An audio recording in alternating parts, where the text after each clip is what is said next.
जैसा कि last episode में हमने देखा कि जियान टीचर से बात कर रहा था और टीचर ने कहा था कि अभी बहुत कुछ ऐसा है कि मैं तुम्हें तब बताने की सोच रहा था जब तुम स्ट्रांग हो जाओ, लेकिन अब शायद यही सही टाइम है तुम्हें बताने का।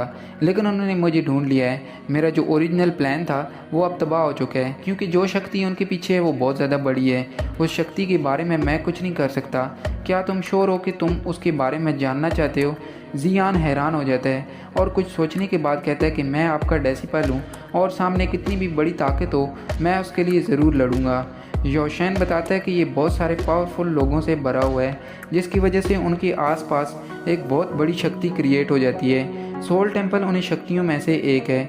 उस टेम्पल के अंदर कई सारे पावरफुल और मिस्टीरियस लोग रहा करते हैं। उनके पास ऐसी स्किल्स भी हैं जिससे वो मेरी जैसी स्पिरिट्स को देख और पकड़ भी सकते हैं। वो लोग मुझे भी पकड़ लेते हैं, मगर मैं लकी था कि मैं वहाँ से बच गया।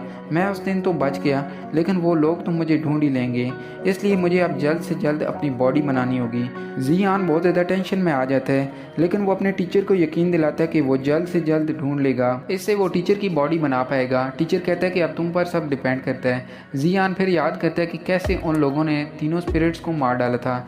वो अपने टीचर के साथ ऐसा नहीं होने दे सकता, इसलिए अब उसे स्ट्रांग होना ही होगा, उसे पावर बढ़ानी ही होगी। और फिर वो चलते चलते अपनी जगह पर पहुंच जाता है और जियान जब नीचे उतर कर देखता है तो उसे लोग आते हुए दिखाई देते हैं जो बहुत रुथलेस तरीके से एरोगेंसी के साथ आगे बढ़ रहे थे।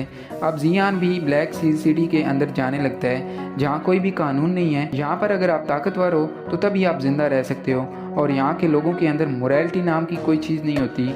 यहाँ पर कई सारी ऐसी स्किल्स भी हैं जिसे हर कोई पाना चाहता है, जिसकी वजह से यहाँ पर हर कोई आना चाहता है। अब जियान और व्यापारी फाइनली यहाँ आ चुके हैं। उनको यहाँ एक बहुत बड़ी फार्मेसी के बारे में पता चलता है, लेकिन उस जगह की प्राइस बहुत ज़्यादा थी, इसलिए जियान को होपलेस होकर वापस लौटना पड़ता है। और फिर योलो जियान को याद दिलाता है कि जियान ग्रीन स्पिरिट पिल बनाकर उन्हें बेचकर बहुत सारे गोल्ड कॉइन्स ले सकता है, और इसलिए जियान 3 बॉटल ग्रीन स्पिरिट पिल के बना लेता है। जियान अब ऑक्शन हाउस के अंदर उन्हें बेचने चला जाता है। अब टीचर जियान को बताता है कि उसे हर्ब्स तो मिल जाएंगी, लेकिन टेंशन लेने वाली बात तो यह है कि तुम्हें वो क्रिएट करने के लिए अलग अलग पिल्स बनानी होगी।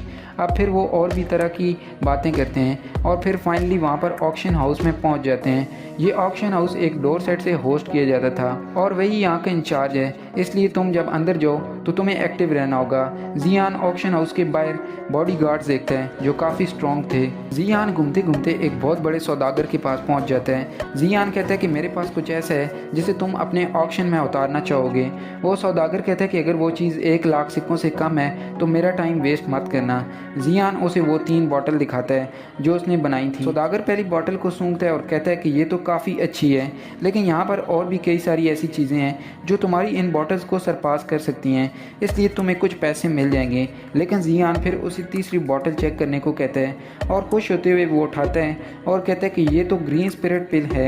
इसको लेने के बाद ना सिर्फ कल्टीवेशन का बैरियर टूट जाता है, बल्कि ये सोल पावर को भी 3 स्टार बढ़ा देता है। इसके कोई भी साइड इफ़ेक्ट्स नहीं होते और ये तो अनमोल ख़जाना है। जियान को फिर वो बहुत ज़्यादा इज्जत के साथ बिठाता है और उसे पीने के लिए चाय देता है, और फिर यहीं एपिसोड ख़त्म हो जाता है। अगर और भी एपिसोड्स देखना चाहते हो तो इस वीडियो को लाइक करो ताकि इसकी रीच बढ़ जाए। Thank you so much.